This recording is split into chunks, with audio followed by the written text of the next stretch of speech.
So today's super easy peasy recipe is very special. It's for bulk cooking. I am actually cooking 6.5 kilos of qurbani meat. This has been given on Eid al-Adha and it's for the community cook. And what I've done is I've put some meat tenderizer on this, on the 6.5 kilos of mutton. So this is sheep. And that's been like that for about an hour, hour and a half. If you don't have time, it's not a big deal, but just make sure that you get it onto the meat because this is a bit tougher than lamb. Lamb cooks much quicker. The other thing that we're going to do is take a super easy shortcut. We're going to use the balti masalas, the Shaheen balti masalas and onion masala, because we're not going to be cooking with, we're not going to be cutting onions or tomatoes or anything like that. We're going to completely cheat. I'm going to show you the basics of doing it really easy. But if you were doing it from scratch, you would use only the farm food sliced onions. You'd use probably about 3 bags of that, but we're going to take that out for this recipe and I'm going to show you how to do it easy peasy. Let's cook. So in a large steel cooking pot, you'll put in enough oil to cover the bottom of the pan, probably about 4 to 6 tablespoons. Add in your whole garam masala, so your cloves, your black pepper, black cardamom, cinnamon bark, bay leaves and black peppercorns, and you're going to add in your 4 teaspoons of garlic ginger paste and cook on high heat.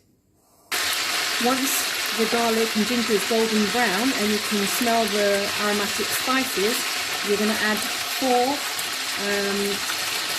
sachets of onion masala and 4 of Shaheen balti masala. Add your 2 cartons of passata, tomato passata, and cook on high heat.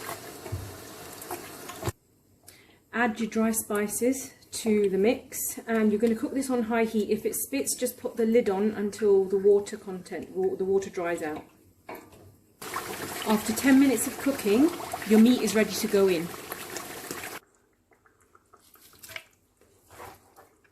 Now turn the gas right up and you're going to fry this meat in the masala.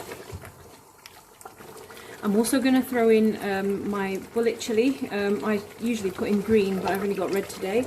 And if you're going to add yogurt, this is the time that you would do it because you want to dry it all out together. Because we're going to make a curry out of this, we're going to dry it out and let some of the water release and cook it out, reduce it basically, and then we'll add water to make it a curry, because we're going to add potatoes as well to make it a little bit of a curry to go over the rice that we send out for the homeless. But if you wanted to make it a bit of a drier curry, you could actually use this mix for biryani. So all you do is you dry it out, let it cook, simmer for, mutton takes a good hour and a half really. If you were cooking it with lamb, it takes less time, but you want it nice and tender, and then you can just utilize that for biryani, and I'll show you that in another video inshallah.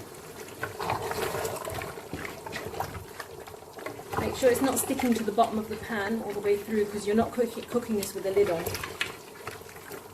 Sometimes if it's too spicy, I will add just about 3-4 tablespoons of tomato ketchup, but also it gives it a nice little tang as well. As you can see, the oil is starting to come to the surface. Now, if you were going to put fresh potatoes in, you would have put them in probably about 5 minutes ago. This has been cooking for about a good 15-20 minutes. We are going to put in tinned potatoes, and you're going to throw them in with the brine, because that's what's going to form part of the curry as well.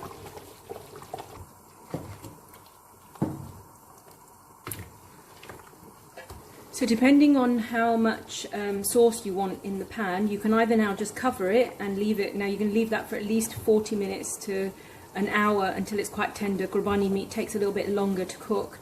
I want it a little bit more saucier because it's going to go over the rice for the homeless, so I'm going to add some boiling water and I'm going to cover this and let it simmer for the next 40 minutes inshallah.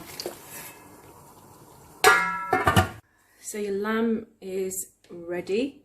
As you can see, the sauce is a lot thicker, and all you're going to do is you're going to add your green fresh cut coriander over the top, and that's ready to go over your rice for the homeless batch cook. And there you have it, your tasty aloo ghosht meat and potato curry. Enjoy!